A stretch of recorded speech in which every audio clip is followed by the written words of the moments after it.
haadha gonfoo dubbiinati dubbumteeti kaleessa galgala jettu suni maalinni hanuma maalitti hanati ijoolleetti fuula gootee ijoollee ija balleessitee ijoolleen ol deebitee natti jaartu kun maaluma inni booddeetti rakkattu fuudhee haa deemu jetta fuula keetiin yan akkana jedhu mucaan kun gonfoon yan akkana jedhu fuula keetiin isitu fuula kenneef eessa deemti intalli durbaa mana baate bakkeetti tamaaruu miti gabaa erguunu nama yaaddessa kan maaliti kameen deemte achi keessa mana tamaarii dhiirota wajjin eessa kan galtu ishiin eenyu wajjin galti maalitti beekta deemi jettaa gonfoon mana oola ishii eegaa oola mana tamaarii deema gaafa sana gaafa sheerra waan ni tokko ga'e eenyutitti gaafatama sii miti har'a fuula kenniteef intalli manaan baatu intalli durbaa kan mana baatu heerumtee yoo bultii ijaarratteedha saniin alatti manaan baatu haa fuudhee deemu kan ammoo fuula keetiin malee gonfoon ofiifii miti fuula kan itti godhe ijoolleen irratti goobse ija lamaan balleessesi intalli kun jija ga'uu qabdi malee deemuun qabdu bakkeen deemtu maal deemti eessatti deemti akkam diskeen ol deebitee ananna gorsiti gana tamaarra jette ganaa deebitee ananna gorsiti harka koon guddisee deebitee na gorsiti diskeen nambadi du abbaa kottaa malee intalli kun mana baate intalli kun mana kana baate dubbiin mataa kee irratti dhuma haadha gonfoo atis wajjin mana kana baata kana beeki garu abbaa gonfoo kalee galgala barwaana jedhe seerumaan na dhageessan jedhee tanani yaada abbaa gonfoo maal taatanii bara kana keessa ufuma jettaniituma jecha namaatillee daddabarfattanii abbaa gonfoo maalinni maaltu galee kaa ijoolleen kaa akkuma isiniin jedhe sanii fedha ijoollee eeguu qabna yaa abbaa gonfoo koo hin lolinaayi ijoolleen kunii yoo mana si'achi ilaaluu gonfoo kiyya waan dhufee fuyyuu ofuma biratti fuudhateetuma akkuma duraan gizee aziroo osoo barsiisan hin deemini obboleettii isaa qowachiisu sanitti ammallee biratti fudhateetuma qowachiisuu hedanatti fakkaata yaa abbaa gonfoo kiyya amma oggaan micayyoo tana biraa hambisa jedhe micayyoon tunillee na jalaa rifattee jedhee tanan abbaa gonfoo kiyya kanuma yaade kanumaan isiniin jedhe kalee galgalallee yaaduma kalee galgala ciisicha keenya irratti isinitti himesan dubbiin abbaa gonfoo dubbiin biraa homtuu hin jiru yaa abbaa gonfoo koo haa baratan maalii kunu intalli warra eenyuti kunu laga gamaa sunu kunoo amma miila darbee waraqata fidanii koottaa eebbisiisaa nuun jedhanii wajjumaan nanneetuma eebba san argine miti baabee dhaqqatti ishiin bare siimboo ishiin qabdu abbaa gonfoo uffatte warri gammadee jedheetu micayyoo sun eebbifamtee galte kunoo amma in dhufteedhaan ji'ayyaa warra bira abbaa gonfoo micayyoon tiyyallee akkasuma haa taatu jedhee tan yaade malee ani kan isin yaaddan kana yaaduu dhabeetii miti dhuguma durbisi laaduma akkuma gonfoo kiyyallee jedhee osuma kaakunu yeroodhaan heerumtee jenne anillee inuman barbaada gurgurachuu numan barbaada abbaa gonfoo kiyya maal seetan soddaanan barbaada intalati yoodoon heerumsiifadhe guddaan atti tola garuu yoon asii achi ilaalu abbaa gonfoo ileensutii amma baay'ee gaddaa jirti yeroo kanatti baay'ee gaddaa jirti waanuma obboleessa wajjin deemuu barbaade natti fakkaata kunu mana tamaarii kana jaalatti manuma tamaarii kana jaalatti ani maal akkan godhuu hin beeku kanaafuyyuu abbaa gonfoo ushuma inneetuma kunu qarshii harkatti kenninee fi ishiidhaafillee isaafillee abbaa gonfoo ijoollee keenya hunda dadhabne nu hin qabna rabbittaa tolu qabeenya amma wanni nu godhuu qabnu illolina kaabbaa gonfoo illolina naffixadha yaada keessan isin dhaggeeffadhee tan jira anillee karaa kun hin dubbata abbaa gonfoo maali walaa hubannuka ijoolleen gizee geessee barii xarapheezaa zuuradhaan taa'anii mari'atanii jedhee tanumaan duraayyuu waliin haasofneetu ture. Amma ijoolleen kun oggaa amma lakki jennee mucayyoo kana lollee hambifne ta'ee abbaa gonfoo. Mucaan kunillee nutti aara. Mucayyoon tunis nutti aarte. Ijoolleen keenya lachuu nutti aaruu hin qabanii gahee mataa keenyaa bahuu qabna. Gahee maatiin tokko dhala ofiitii godhuu qabna jedhee tayyaada abbaa gonfoo. Ani bakka yaadni kiyya kan ani yaada kiyya kanarraa niqniqqin jedhu abbaa gonfoo. Isinillee meera faatii mari'adha. Garuu mariin dhuufu marii dhadhiin dhuufan hin ajooftu jedha Oromoo waggaa mammaako. Mariin tun immoo walumaan anumaaf sineetu hiikuu qaba malee wanni kophaatti baatanii mari'attanii tunitti ol deebitanillee hin jiru. Mee ciisicha keenya irratti ammallee deebineetuma ogguma rabnu itti yaadne walumaan haasofna abbaa gonfoo. Akkuma galgala haasofnaan amma hirribni qabe naan jettanii achumaanan dubbii tana dhaabe. Rafittu jedhee tan dadhabdan jedhee tan abbaa gonfoo galgala kanan isiniin jedhe.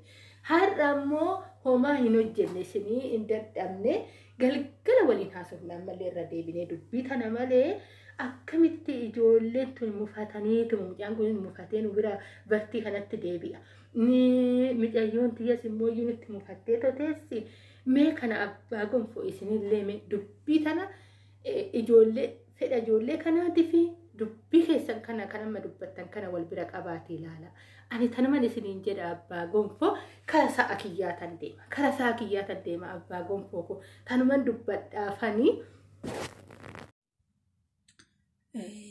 Abbaa akka isin nala keessaniif waan gaarii yaaddannan beeka.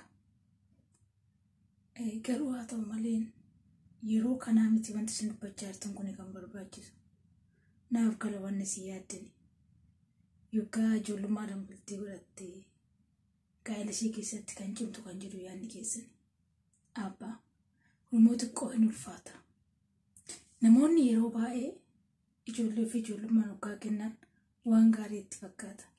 Garuu osoo barsiisanii irra filatamaadha. Namoonni baay'een keenya waa'een barumsaa nuuf hin galle. Haga kanatti dadhabdanii bakka kanaan nageessaniirtu. Amma immoo yeroo muraasa waggoota muraasa naaf hin kanammoo akka isin kana caalattaan haamilee naa taatanii kanan abdii isin irraa qabu. Waan baay'ee isaa gonfoon isinitti himee jira. Ani yeroo kanatti heerumaa miti kan na barbaachisu. Waa'ee heerumaa irratti dubbannoo osoo hin taane waa'ee barumsa koo irratti dubbachuudha kan ani barbaadu. Yaada keessan yoo jijjiirtan natti tola maaliif nani orma biraa miti kanaan galu magaalaa gaafan galee. Kana wajjin hin taa'u obboleessa kiyya kana wajjin jiraadhu kana nyaadhu kana nugu mana barumsaa kanan deemu obboleessa kooti kan na geessu. Wanti isin shakkitan tokko as keessa jiraachuu hin qabu. Abbaa bari namoota tokkichi gaafa waan tokko waan gaarii hin taane gaafa hojjetu shamarran hunda akkas jettanii yaaduu hin qabdan ture. Maaliif anis yaadni kan koo kan biraa namni kunis kan yaadu kan biraa. Intala maal abbaa gammachuu hin argine isin. Ogguma san heerumsiisanii ogguma san kan deebite haala daa'ima wajjiniin isaan rakkisaa kan jirtu. Osoo nama birate ta'e yoo daa'imman akkasitti dhalatan sanuu nama gargaaruu danda'udha. Abbaa namoota gaarii gidduu keenya irraa illee yoo dhabde naannoo keenya yoo dhabde mee barbaadi mana yaalaa gaafa deemtu doktoroota warri ta'an waajjira poolisii keessa gaafa dhaqxu waajjira san keessa kan hojjetan dubartootuma warri fuulan addaatu hundi faranjii miti Itoophiyootuma Oromoo keenya. Kanaaf isaanis akkuma kan koo barataniiti. Qorumsa hedduun illee yoo jiraate jabaatanii keessa darbaniiti abbaa. Warri adii sunis keenyuma.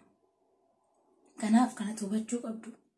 Ani boru mataa keen buusa osoo hin taane maqaa keen boonsa. Ani namoota hedduu fakkeenya ta'uu nama hin danda'udha. Barumsa gosoota jabaadhee gaafan hojjedhee mucaan tokko kan jette sun dhuguma gaafneeti jettu hin dhufa. Akkasitti maamlan ilaalle mucayyoon koo akka sannaa taati jettee. Warroota maqaa namaa balleessan kanaa miti hundi tokko jechuu hin dandeenyu. Yaada kan kee jijjiirtee.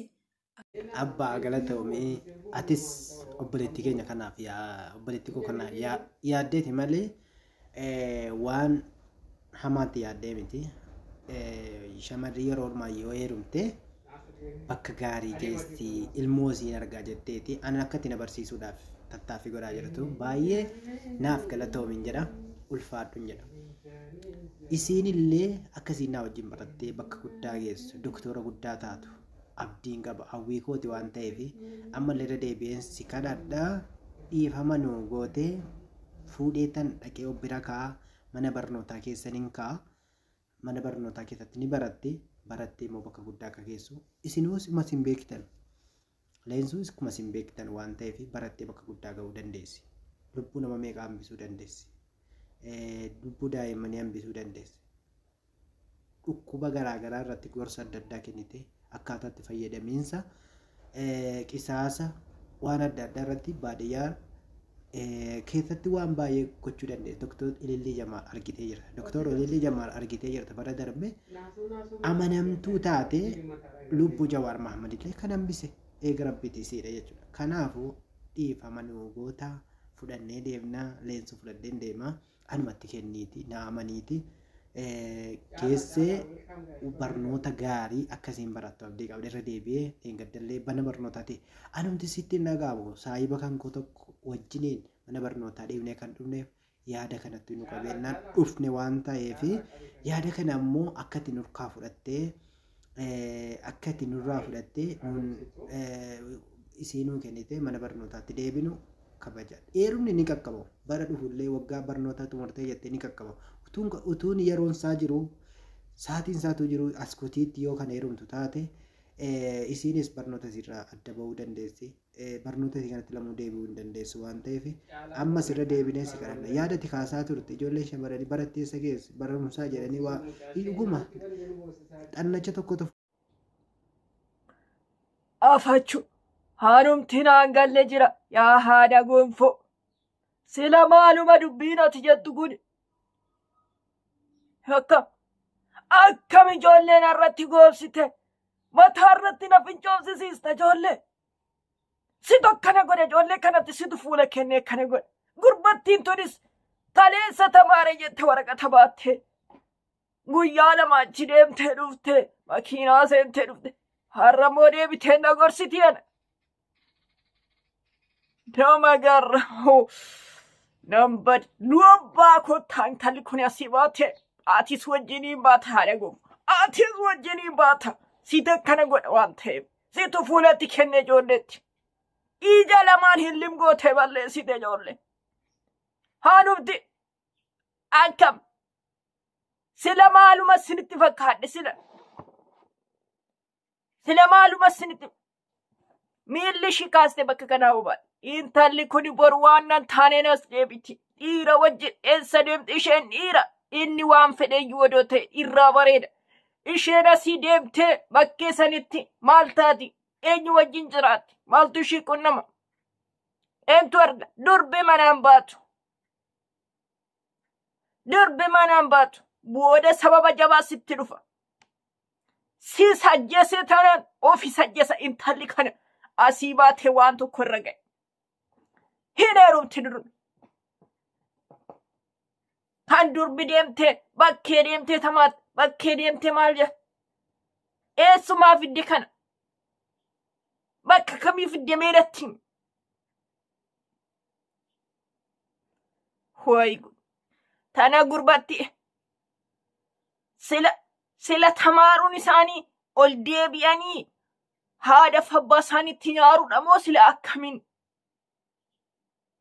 dubbii kanaan irraa dhaabdan hin heerumtiin talli koo hin deemtu mana kana isheen deemte taanaan hunduma keessan walitti qabeen isin fixee harka of kenna malee inni isu kana beeka hundumti keessan haadha gonfoo dubbiin kun mataa kee irratti dhuma kana beeki.